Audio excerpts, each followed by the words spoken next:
Just two undefeated teams remain in the ACC. Are we looking at a Georgia Tech Virginia conference championship game, or will one of them get knocked off? I need help figuring it out. Let's assemble the squad. You're talking ball with the ACC squad. From Florida State to North Carolina, from Syracuse to Miami, and from NC State to California, it's the local experts of the Locked On Podcast Network, bringing you scoops, breakdowns, and the most comprehensive preview of the upcoming ACC weekend. Hang on, it could get loud, it could get heated, and it will definitely be fun. Squad up, you're part of the ACC squad. Hey there, what's up? It's Thursday, October 30th. Happy All Hallows Eve, I guess we'll say to you all. Great to be together. You're joining us here on the ACC squad as part of the Locked On Podcast Network. We're bringing you your team every day. Joining me today, the guy Jackson Holzer from Locked On Syracuse, our guy Kenton Gibbs from Locked On Wolfpack, and myself, Isaac Shade from Locked On Tar Heels, filling in for our great host, Mr. Alex Dono, who is off doing bigger thing. I don't know what he's doing today. What is Alex Dono doing right now, boys? Let's make a guess. No wrong answers. I am sure that he is yelling at the head coach of his son's soccer game or his son's soccer league, like, hey, we understand that they're second graders playing against fourth graders, but we need to play a more flexible offense. I was going to say early trick-or-treating, but I think Kenton takes the cake here. In fact, Alex Dono is dressed up as Kenton Gibbs for Halloween, and it's incredible stuff. You guys, he's got the headphones on and everything. He's gonna get canceled. Now's not a great time to do that, Dono. Fair enough. Dono, no blackface for you, my friend. Special shout out to all the everydayers joining us. We're so glad that you're here. This episode is brought to you by FanDuel. Right now, new customers, I can't quit laughing, can bet just $5. And if your bet wins, you'll get $300 in bonus bets to use all across the app. Download it and get started today. You guys, so glad you're all joining us here on the ACC Squad Show. Here's where we're headed today. It was kind of an weekend in ACC games, but SMU lost. That means we've got just two undefeated teams left. Are they going to make the ACC Championship game? We'll look at that. There are now 5 one-loss ACC teams, 4 of whom are on the road this weekend. Who's going to emerge with still just one loss? And we are less than a week away from the basketball season tipping off. So Kenton Jackson and I are going to make some ACC basketball predictions for you coming up on the show today. Gentlemen, let's start, though, with these undefeated teams. We entered the weekend with 3. We almost exited. That's a word, right? That makes sense. With 1, SMU falls off the horse, losing at Wake 13-12, which I don't know, that's a score. Georgia Tech keeps rolling with the 41-16 win over Jackson's Orange in Atlanta. And North Carolina nearly spoils Virginia's undefeated ACC thing, but falls inches short with a 2-point conversion try in overtime. Gentlemen, my question for you, Georgia Tech, Virginia, is that our ACC championship game, or is somebody going to get knocked off? Kenton, what do you think? Listen, Tony Elliott, I love you, brother. This has been a season to remember. And I don't want UVA fans to take this lightly, because this has been a whirlwind. Just who could have thought, right? Who could have thought? From throwing a last-second interception to a defensive end for NC State, by the way. Kean Sloan is not even an off-the-ball line. A defensive end picks off the play that ends that game, to now being undefeated in conference. Yes, we know they lost NC State. It wasn't a conference game, everybody. It's complicated. It's tricky. Money sucks. Anyway, with that being said, it was that team has been amazing so far this year, but they're playing with fire. They're dancing with the devil. And you know what the old saying is: you keep on dancing with the devil long enough, it's going to follow you home eventually. Okay? And right now they're doing the tango, they're doing the merengue, they're doing the Dougie, they're doing all types of dances with the devil. Right there up. Isaac, don't do that no more. Isaac, don't do that no more. See, now your dance moves finna get you guessed. But in all seriousness, it is a moment for this team where they should be excited. I don't think they make it all the way through. Georgia Tech, on the other hand, Key and company, Haynes King and company, they're going to be there. They're going to be there at the end of this thing. And if Virginia proves me wrong yet again, I'd be elated. Georgia Tech, y'all better not prove me wrong. I'm excited about this team. I'm all in on Georgia Tech. They're physical. They run the hell out that ball. And I'm going to tell you something. Defensively, I think their defense is one of the best kept secrets in all of America. I think they're one of the most underrated units in all of America because they continue to show up and show out at a high clip. So Georgia Tech is going to be there. Now, who's going to play against them? I don't know, but that's no knock against Virginia. They have exceeded every expectation by far, and I think they'll continue to do so. I just don't think that they'll have enough to hold on to end up in the ACC Championship. All right, Jackson, so here's Virginia's schedule. You tell me where they're going to lose, or if they're not, maybe. At Cal, hosting Wake, at Duke, hosting Virginia Tech to round the regular season out. Where's there a loss in there? Their loss is going to come this Saturday at Cal. They are going on the West Coast. They are, look, you think Virginia is a great team? Because, Isaac, do you think North Carolina is a good team? No, I do not. Okay, they barely beat them. How about Washington State? Are they good? They're not. Okay, they barely beat them. They beat Florida State. We all thought Florida State was good. Are they actually good? No, they're not actually good. NC State, are they good? No. Okay, they barely beat them. Their big win is Louisville. That's what actually makes Virginia relevant. They lost to NC State. Right. Yeah. Lost to NC State. Even worse for Virginia, right? Yeah. But their big win is Louisville. That's what actually keeps Virginia relevant. But this is not a good team. This is a fluke. This is a Cinderella run that they are on right now. And I just don't see how they're going to run the table here in the rest of the ACC schedule. They're going to trip up at least twice. I think it's going to be this Saturday against Cal. And they are definitely not going on the road and beating Duke.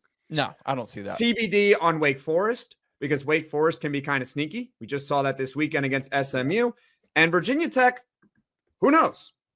Who knows? I mean, they're at home. Virginia should win that game, but the way that Virginia can play with fire with pretty much anyone, would it shock me if Virginia Tech actually won that game? No, it wouldn't. So I do not see how Virginia, great story. Congratulations to them. They've had a great year so far, and chances are they're still going to get a couple more wins to end the season. So it's not like, oh my goodness, them not making the ACC title game, what a colossal failure for them. But I cannot see how they're making the ACC championship. They're not that good. I watched them, and I don't think they are particularly overpowering. Most of their games are very, very close. It comes down to a play or two, and credit to them, they make the play, right? They stop the guy short for North Carolina, so they win that game. But that's North Carolina. They're not a good team. So play with fire at Cal and see what happens. Play with fire at Duke against Darian Mensah. See what happens. I think they're going to lose twice. I agree, and I think it's those last two. I think Duke and Virginia Tech get them. Let me tell you why. Virginia Tech, I don't know why. Even when Virginia is really good and we're like, oh, yeah, this Virginia Tech team stinks. This is their year. All of a sudden, you look at the final score of that, and you're like, oh, my God, can Virginia protect themselves in that Commonwealth Cup? Can they do something? Pinch them. Do something to protect yourself. I think those last two are going to be particularly tough because Darian Mensah in that offense, if you can't turn them over, they're going to put up 30. That's a guarantee. They're going to put up at minimum 30 if you don't turn them over. I don't see that Virginia defense being able to create a bunch of turnovers. And on top of that, again, Darian Mensah in that offense, they're now hitting their stride. They're now comfortable.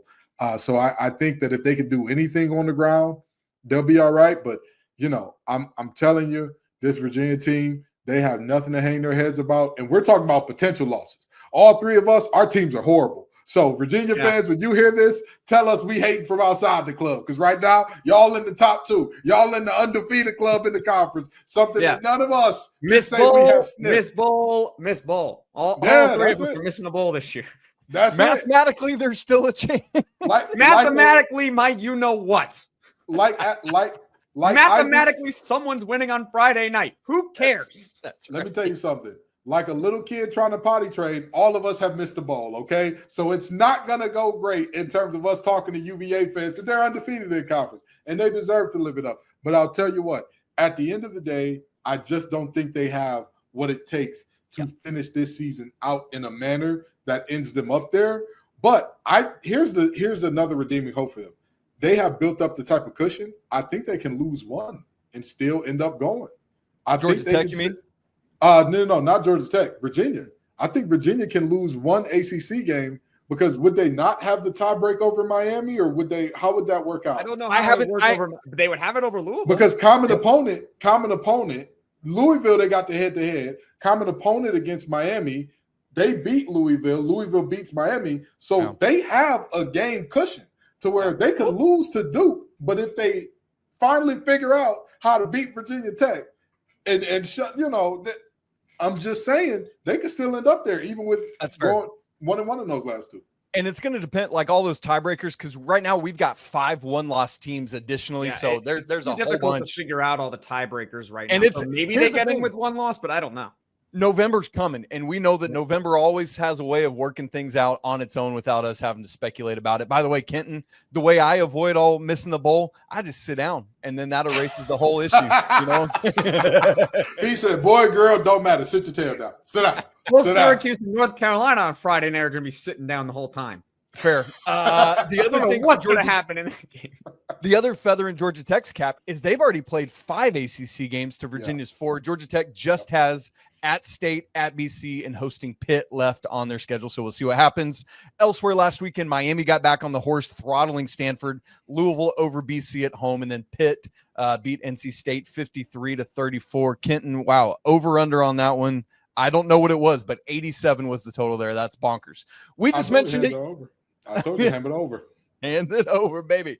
While we have just those 2 undefeated teams left in ACC play, we just mentioned it, but there are still 5 with only 1 loss, all of whom looking up, hoping Virginia and Georgia Tech get knocked off. But guys, right now, 4 of those teams are on the road this weekend. Who's going to emerge unscathed with just that 1 loss still? We'll look at that all coming up in just a second. Right after I tell you about FanDuel, you guys, the NBA is back, and there's no better place to get in on the action than FanDuel, the official sports betting partner of the NBA. Heck, even if you missed the start of a game, or maybe you just want to ride the hot hand, FanDuel has live bets on everything, from who's going to score next to what kind of fourth quarter comeback there's going to be. Plus, you can combine all your live bets into one great same-game parlay for a shot at an even bigger payout. It keeps every game exciting, especially when your team is making that late push. We're going to talk some ACC basketball here in a little bit. Preseason odds for ACC regular season champion Duke leads the way, not a shock there, followed by Louisville, and then North Carolina, and then Kenton's NC State Wolfpack at 4th. You want to get in on that action or any of this weekend's football games? FanDuel is giving new customers $300 in bonus bets when your first $5 bet wins. So go ahead, head on over to FanDuel.com to sign up and play your game with FanDuel, the official sports betting partner of the NBA. All right, guys, let's look ahead to this weekend, and to kind of give us a frame to talk about it. Behind Georgia Tech and Virginia, there are 5 one-loss teams. 4 of them are on the road, and the 5th is hosting one of those one-loss teams. So, man, we're going to learn some things this weekend. Those games, number 10, Miami at SMU, noon on ESPN. They're both one-loss teams. Duke, one-loss team on the road at Clemson. Very intriguing, noon ACC network. Number 16, Louisville, heading to Blacksburg, 3 p.m. on the C-Dub for playing at Virginia Tech there. And then Pitt, a one-loss team at Stanford, 3:30 Eastern on ACC network. So, Jackson Holzer, my question to you, obviously we can't have 5 because 2 of them are playing each other. Will we have 4 or fewer one-loss ACC teams after this weekend? I am looking at the matchups right now. I know that the game that they both have 1 loss is Miami SMU. My gut is telling me that Miami is probably going to win that one. I mean, the odds are certainly saying that Miami's a big favorite, so we'll see what happens. The Duke one is very tricky. Yeah. Clemson is – it's so weird how we're in late October and I still don't have a great read on Clemson. That's fair. Like, I really don't. Like, they're close in games, and then it looks like they sort of turn a corner, albeit against some bad teams.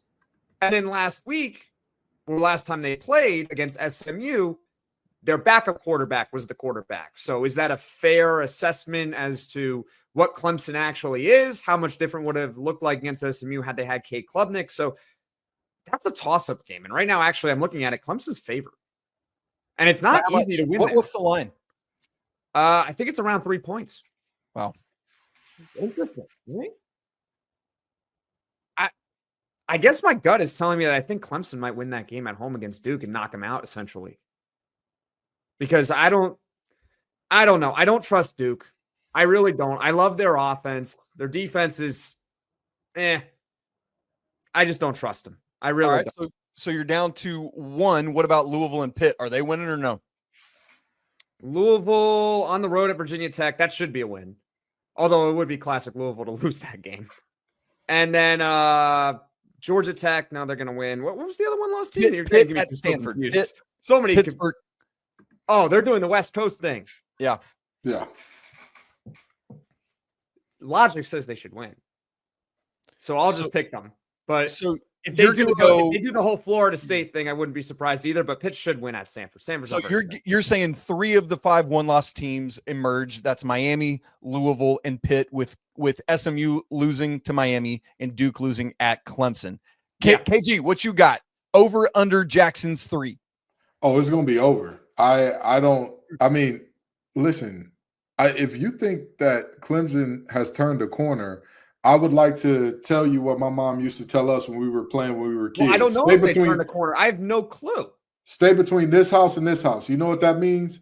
That's you staying far the hell away from a corner. This team has turned nothing. They beat up on the 2 Bills. The 2 Bills are the worst coaches and the worst teams in the ACC. Those 2 teams are pathetic.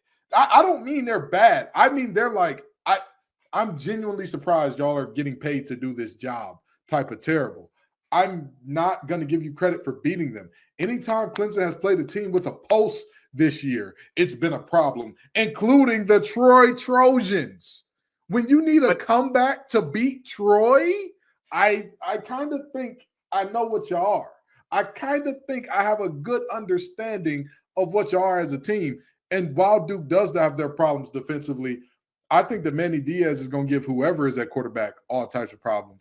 Be it Klubnik, be it Vizino, it does not matter. They're going to have problems. Clemson has played like a team all year, and I hate to say this, but they've played like a team that's entitled and spoiled. They played like a team that thought we're going to beat you because we walked in and we were better than you.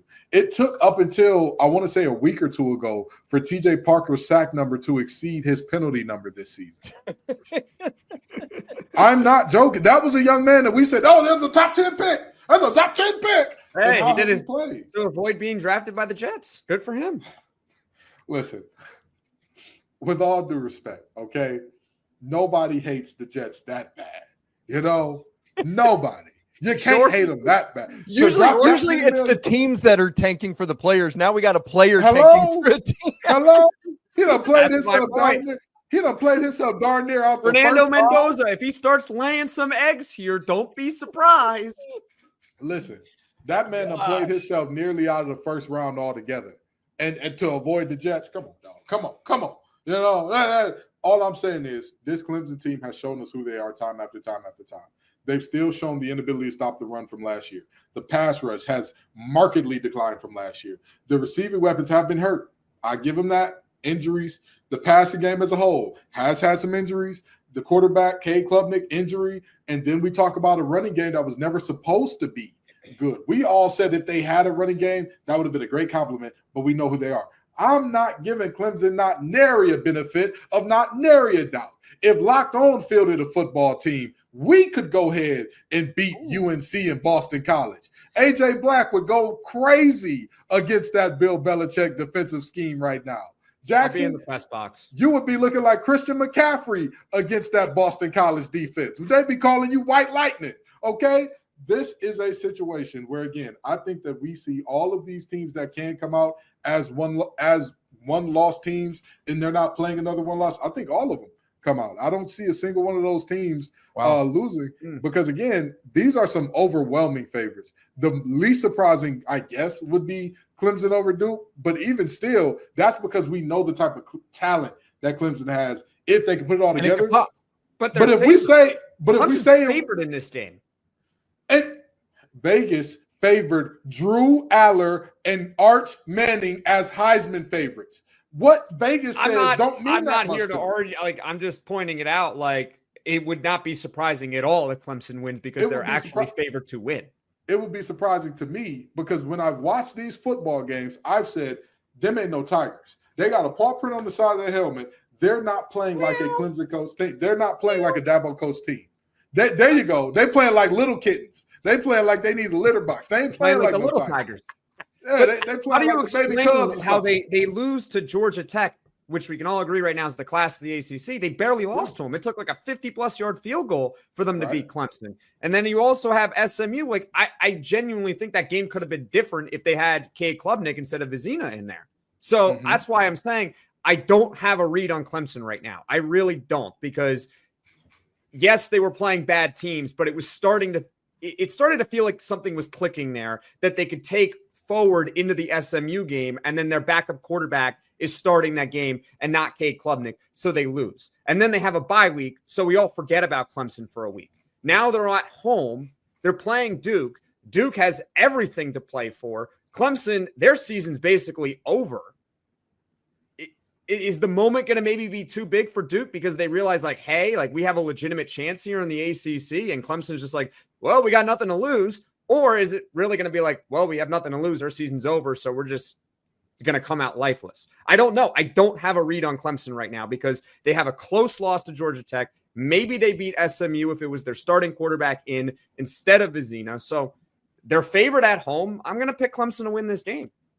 I think Dabo is just going to trip running down the hill on the way in. That's what's going to happen. It's going to be glorious. Don't worry. Clemson has a ton to play for. They're going to go to Shreveport and play in the R&L Carriers Bowl. Because, by the way, while we have all slept on this, very quietly, Clemson is very much so at risk of not making a bowl game. If they lose to Duke this week and they lose to Louisville or South Carolina, I believe that's it. I believe that would be. They've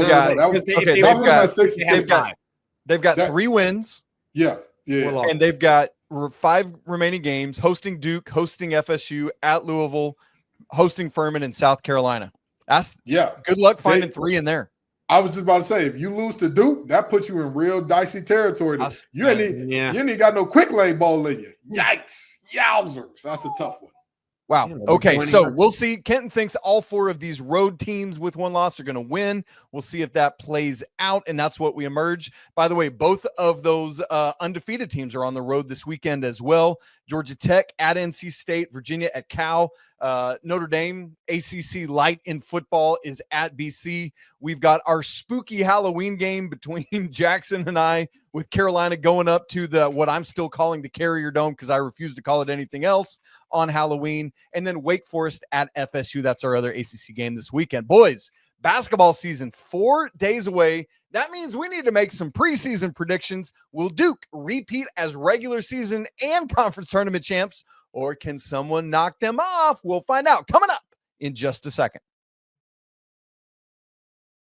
Right after I tell you about Mazda, who crafts cars for those who do more than simply move. Mazda delivers confidence with every ride, with more IIHS Top Safety Pick Plus awards than anyone else as of August 2025.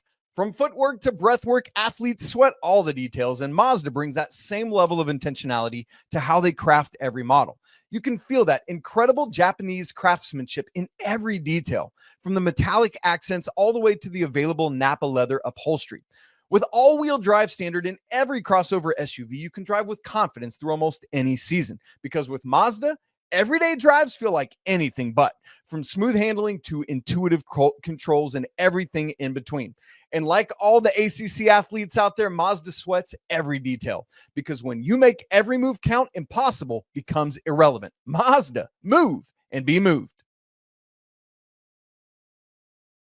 Gentlemen, we've got college basketball regular season tipping off next Monday, November 3rd. It's going to be electric. I fully expect the ACC to be back up this year. Not all the way back to ACC height, but better certainly than it was last year. Good grief, that was ugly.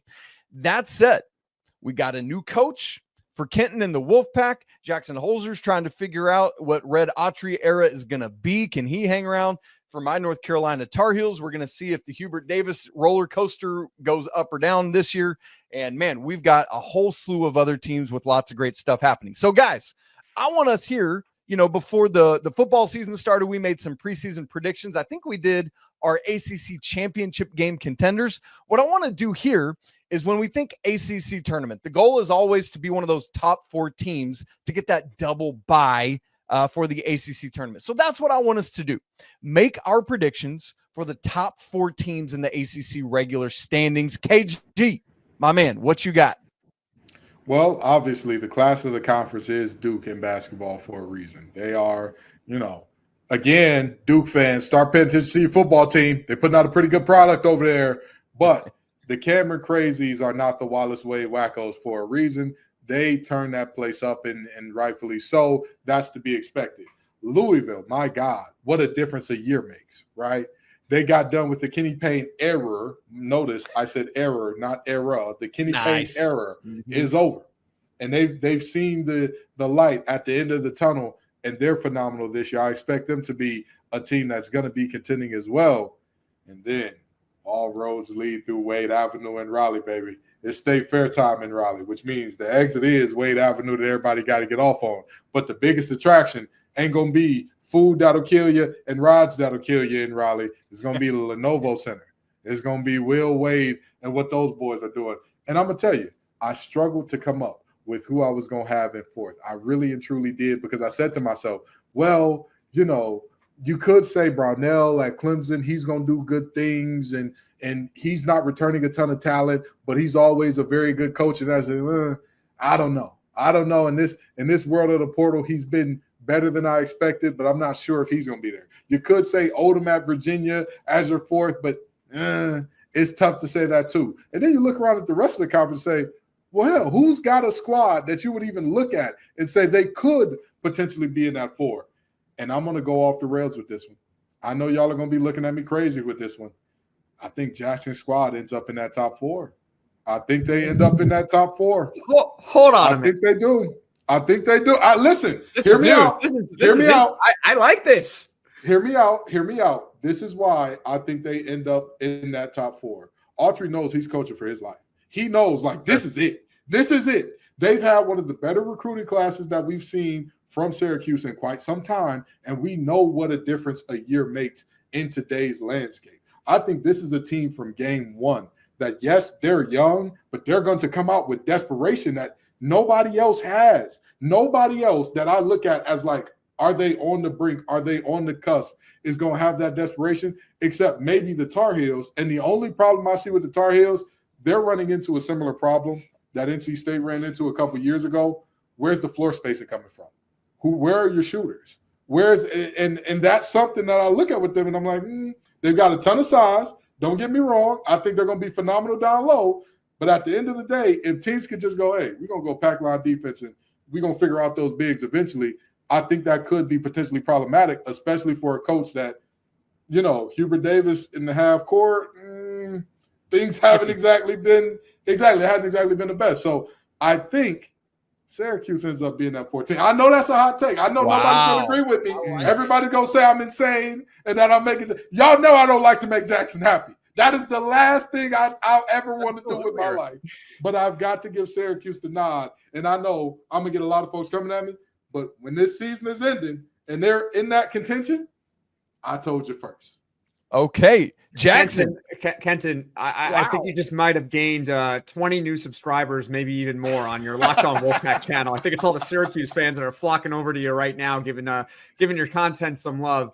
What I have said about Syracuse throughout this offseason and what I've said over the past couple of weeks with them is their expectation has to match the stakes of what's happening here.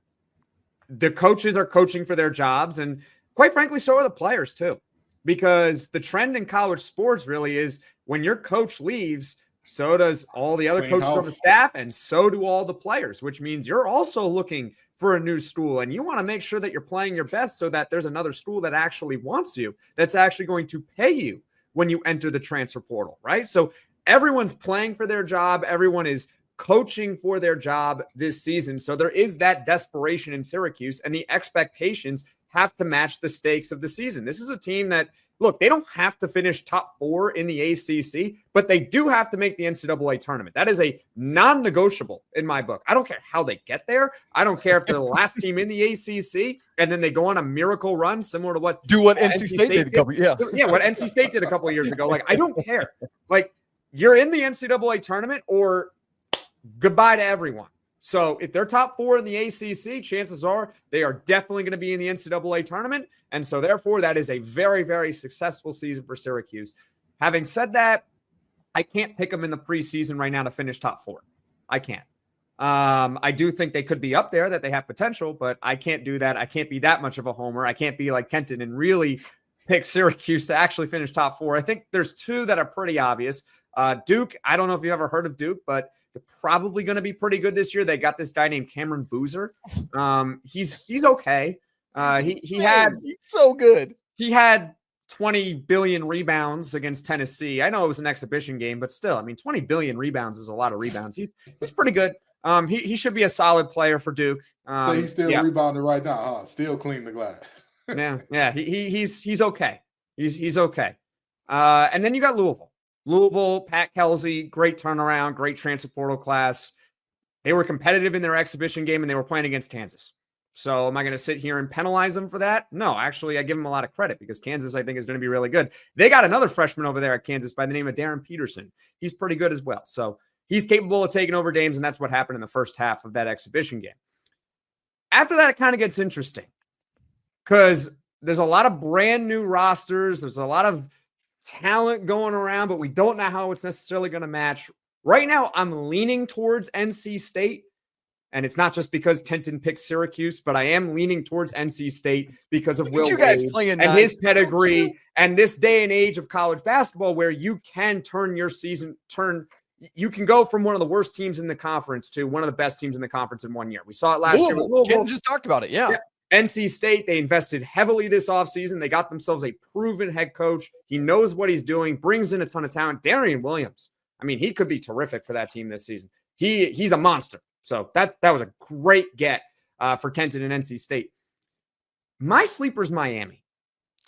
Miami's another one of those teams. Crappy last year. Weren't they the worst team in the ACC, or was that Boston College? It was one of the two. One of the two, but Boston College ain't going to be good this year. Miami has a chance. They got a new coach.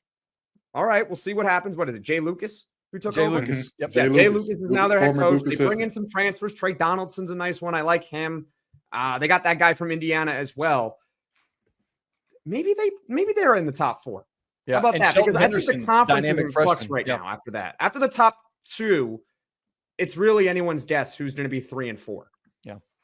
And yes, Miami wasn't like they were a game worse, by the way, than BC last year. Yeah. Like it was that. What a great story if they're now in the top 4. Oh, dude, it's insane.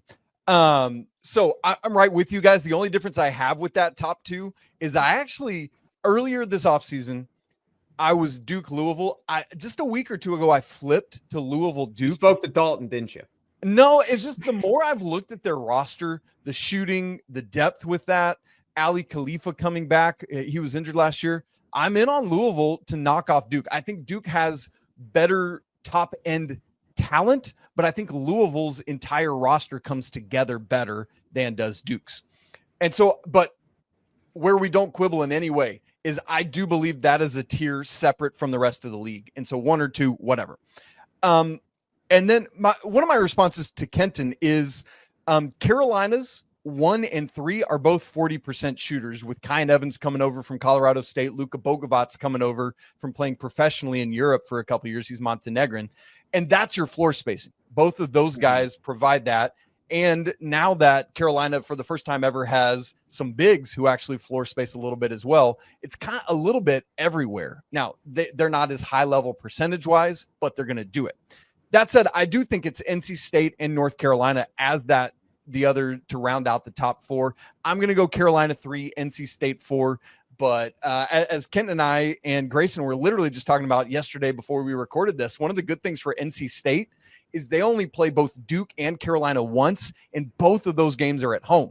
So in terms of the unbalanced scheduling of the ACC, that actually could slingshot NC State into 3rd if those games go well for them. So that's something to keep an eye on, is how unbalanced scheduling affects conference standings that we're always watching. But I'm going to go Louisville, Duke, Carolina, NC State as my top 4 for this thing.